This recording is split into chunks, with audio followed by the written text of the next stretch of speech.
A lot of people very carefully plan out their retirement. Others struggle with how even to begin. Retirement Reinvention, a new book by renowned career counselor and best-selling author Robin Ryan, offers a wealth of insight and tools to help you find what best fits your lifestyle and your passion.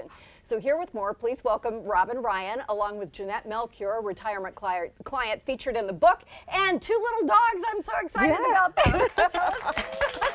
You know it's a good day when the doggies are here. Just tell us who we've got here. That's Summertime. This is Summertime, and this is McDougal. McDougal. He's very stoic. He's Yeah. He doesn't really want to be petted. He just wants to watch what's going on, right? He admires other people. He doesn't want you touching him. I'm sorry. He's I letting me apologize, pet him. McDougal. Yes, he likes you, Robin. Tell us about the inspiration for this book. We're all, well, I shouldn't say we're all, but I know I am in my generation, which is now only the second biggest generation, the baby boomers compared to the millennials, are all trying to figure out the contours of their retirement. And you've written this book as a guidebook, almost a travel book over the contours of retirement. What inspired you? 6 years ago, I came down with breast cancer, and for 2 years was very, very ill and had complete brain fog, terrible chemo, bad nerve pain, all kinds of complications. And as I came out of that, it had a new perspective on life, and it wasn't just all about work anymore. What am I going to do? And if I retire, what's it going to look like for all these baby boomers? There's 76 million baby boomers, and we're all starting to retire. What's our life going to look like? So there's where my inspiration came from. I started thinking about, what about me? What about my life? And then parlayed it to, what about all the boomers? It's really the last phase of the career, and being a career counselor just made sense that now I start thinking about, because it could potentially be a pretty long phase of life for some people, maybe not for others, but we don't want to do it the way our grandparents did it. We want to do it, you know, a new way. How did you meet Robin, and how did you two end up working together? Well, we met through the Westie Club because she acquired a Westie, and we met. And here we go. The connection is made clear. You get one's not enough. Yeah. I joined. Actually, I was invited to a meeting, and then I went to a couple meetings, and they said, oh, we have an opening for membership. Would you like to do that? And I said, sure. I got a hold of their membership thing, and I said, well, geez, I can do an Excel spreadsheet. I can get all this lined up. And then as we progressed, 2 years later, an opening for president came, and I says, I can do that. I can do that. So I did.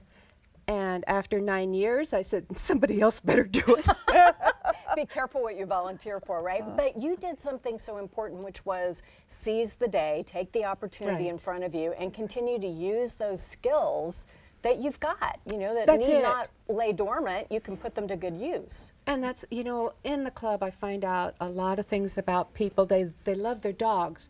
But in an organization, you have people that are greeters. They can't type worth a darn. Right, but they can do other things. But they can greet, they can set up locations, and like when we have dog walks, I say, the only thing I require is parking and public facilities. There you go. So Robin, why was her story so important, and one that you wanted others to read about?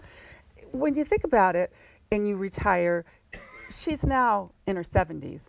So she's had a long retirement already and has been president of a club. Did she have permission to say that? Yeah. Oh, absolutely. Okay. I just wanted to check. Yeah. But she's had time to be involved with this club, meet all these new people, make a contribution by being involved with the club. She's even bred this one. Wow. And good job. You know, and so the thing to me was, in the book, I wanted to tell people stories. There's over 200 different stories, because when you're sitting and thinking about, I'm going to retire, the biggest elephant in the room is, what am I going to do? Right.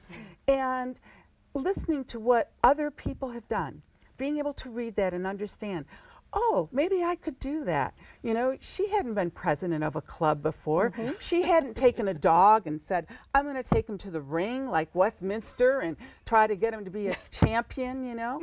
I mean, it was all new things, but they were fun things. Right. Retirement things should you be wouldn't have had time to do before. And so I'm starting to think of this, as I see it on the horizon, as recess. I'm going to pay myself to go to recess. Right. And play. And play. You should you know, there's two things to think about. Let's play and let's do things that you maybe had time to do when you were young, but you didn't, you know, you got your family, you got busy with your career, you couldn't do them. New hobbies, because sometimes things on the bucket list from the 20s are not things that when you're in your 60s that you still want to do. But sometimes they are, right? Sometimes they are. It's stuff you meant to do, courses you meant to take, whatever, and now you can. And the one thing a lot of people don't realize here in the Seattle area is you can go, if you're over 60, to the University of Washington. They have many courses you can take and audit for free. Isn't that amazing? You pay a amazing? $5 registration fee. Yeah. A lot of people are not aware of that. And you don't get grades, right? No, you don't get grades. So or credit, but you're not looking for that. Yeah, you don't so turn in papers. You just simply get to absorb the information. I think that's amazing. And the book is full of ways to make this transition. We just really recommend it because I think it can be a wonderful time. Thank you. I'm so into the discounts at this point. I don't know why people are worried when AARP comes calling. I'm like, bring it on. Thank you so much. Thank you. Look at McDougall. He is so impressed to be here. Yeah. We have posted more on Robin and her new book called Retirement Reinvention online, and everybody here is getting a copy. So it's a great day for gifts, right? All right, still ahead, a sneak peek at some of this year's coolest new housewares and gadgets. We'll be back after a break. Thank you.